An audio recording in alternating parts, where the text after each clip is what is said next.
Comme Isabelle, beaucoup sont ces femmes, beaucoup sont ces hommes qui perdent des êtres chers et qui sont désemparés. Un seul est coupable de cela, et il s'appelle, du moins, elle s'appelle la mort. C'est quoi la mort? La mort, c'est la cessation de toute activité. Lorsque la mort arrive, on ne vit plus. La mort a ceci de particulier, c'est qu'elle frappe partout.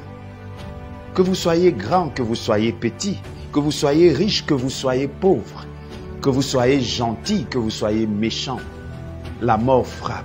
Et lorsqu'elle arrive, elle ne rate jamais sa cible. Lorsque la mort arrive, il est déjà trop tard pour faire quoi que ce soit.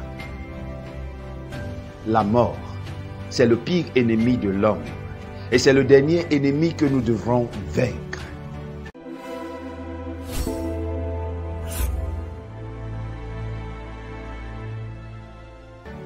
Que dit la Bible par rapport à la mort? Ce que nous savons, c'est que Dieu n'a jamais voulu que l'homme meure. Lorsque Dieu créa l'homme et la femme dans le jardin d'Éden, c'était pour qu'ils puissent vivre éternellement. Dans le livre de Genèse chapitre 2, le verset 7, la Bible dit que l'Éternel Dieu forma l'homme de la poussière de la terre et il souffla dans ses narines un souffle de vie et l'homme devint un être vivant. La mort ne faisait pas partie du plan de Dieu. La mort a été un accident de parcours. La mort est arrivée parce que l'homme a désobéi à Dieu. Et cette désobéissance est ce que l'on appelle le péché. Le péché est donc responsable de la mort et pas Dieu, contrairement à ce que le diable voudrait que l'on comprenne. Oui, lorsque cette femme, Isabelle, avait perdu son enfant, elle a dû accuser Dieu d'avoir accepté que cela arrive. Elle a dû accuser Dieu comme s'il était l'auteur de la mort de son enfant. Que non. Nous sommes des êtres vivants, promus à la vie éternelle, mais qui avons fauté sur la route et la mort s'en est emparée de nous. Mais autour de la mort, il y a plusieurs conceptions qui émergent et par la grâce de Dieu, nous allons d'apporter des points d'éclaircissement. J'ai déjà eu à entendre parler de l'au-delà. Il se pourrait, oui, il se pourrait que lorsque l'on meurt, on est soit en enfer, on est soit au paradis selon que l'on ait fait du bien ou du mal. Il se pourrait que lorsqu'on meurt, on va dans un autre monde. Si on est mort au Cameroun, on ira en Amérique ou on ira en France. Et j'ai entendu ces conceptions-là. Mais bibliquement parlant, c'est quoi la mort? Vous savez, selon la Bible, l'âme est intrinsèque à l'être humain. L'âme est l'être vivant. D'ailleurs, dans le livre de Lévitique, chapitre 17, le verset 11, le terme « nefesh » est utilisé. Et ce terme veut dire une personne, une âme, ou alors la vie. Le terme que l'on doit traduire par esprit n'est pas « nefesh », mais ce terme est « roua ». Roua est donc ce qui provient de la racine du mot « souffle », ou alors du verbe respirer. Alors que nefesh caractérise ce que chaque être vivant est, roua est le souffle de vie commun à chaque être vivant. C'est pour cela dans le livre de Genèse chapitre 2, le verset 7, c'est le mot nefesh qui y est utilisé pour désigner l'homme qui a été créé à l'image de Dieu.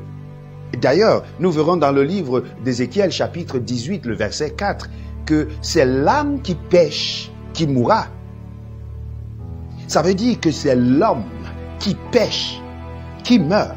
Quand quelqu'un meurt, eh bien, l'âme meurt aussi parce que l'âme, c'est la personne et rien d'autre.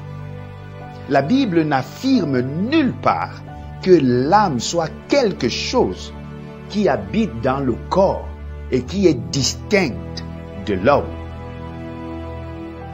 L'âme est bel et bien l'être vivant, est bel et bien la personne. je voudrais que nous comprenions cela et que nous ne nous laissions pas aller à des vains discours et à de la philosophie qui ne donne rien. L'immortalité, quant à elle, est un fait réel. Mais cette immortalité-là n'est pas immédiate. La parole de Dieu nous dit dans le livre de 1 Timothée, chapitre 5, du verset 15 au verset 16, « Bienheureux est le souverain, le roi des rois, le seigneur des seigneurs, qui seul possède l'immortalité, qui habite une lumière inaccessible que nul homme n'a vu ni ne peut voir. » Seul Dieu est immortel. Seul Dieu. Parce que Dieu n'a point péché. Personne d'entre nous n'est immortel, du moins pour le moment. Car dans 1 Corinthiens chapitre 15, du verset 21 au verset 53, il est écrit « Car il faut que ce corps corruptible revête l'incorruptibilité et que ce corps mortel revête l'immortalité. » En d'autres termes, le fait que nous mourons aujourd'hui est quelque chose de normal. Parce que nous avons un corps mortel. Mais la grâce que nous avons, c'est que bientôt, nous aurons un corps immortel. Mais avant cela, lorsque nous mourrons et rien d'autre. La Bible considère la mort comme étant le sommeil. Dans Jean chapitre 11, le verset 11 à 14, vous pourrez lire, Jésus compare la mort au sommeil. C'est quoi le sommeil? Le sommeil, c'est le fait de se reposer. Et lorsqu'on dort, on est inconscient. On n'est pas au courant de ce qui se passe tout autour de nous. Le sommeil prétend ou alors sous-entend également qu'il y a un réveil. Oui, parce que d'après la Bible, la mort de tout homme, mais en particulier du chrétien, n'est qu'un sommeil, parce que bientôt, il y aura un réveil. Le sommeil met donc fin à toute activité. J'ai l'habitude de voir certains parmi nous prier au nom des morts. J'ai l'habitude de voir certains parmi nous rendre des cultes aux morts. Le mort est mort. Il n'a point part avec ce qui se passe sous le soleil.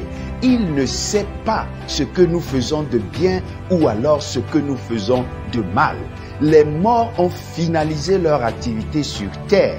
Ils ne se trouvent ni à un bon endroit, ni à un mauvais endroit, ni au service de Dieu, ni au service du diable. Ils se reposent de toutes leurs œuvres. Mes amis, la mort nous sépare de ceux qui sont éveillés et de leurs activités. Nous ne pouvons donc pas prétendre communiquer avec les morts. Les morts se reposent, ils ne souffrent plus, ils ne se plaignent plus, ils ne sont affectés nullement par nos larmes ou alors par notre culte. Souvenez-vous ce que j'ai dit, le sommeil suppose un réveil. Tous les morts seront réveillés un jour, soit pour la résurrection finale et la vie éternelle, soit pour la résurrection pour la condamnation.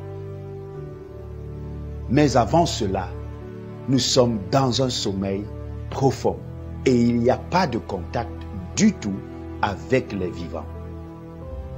Mais ceci étant dit, je voudrais revenir dans le fait que la mort est partout et on peut la voir, on peut la rencontrer à tout moment. Que l'on soit couché chez soi, que l'on soit sur la route, que l'on soit à la maison, où que ce soit, la mort fait partie de notre quotidien.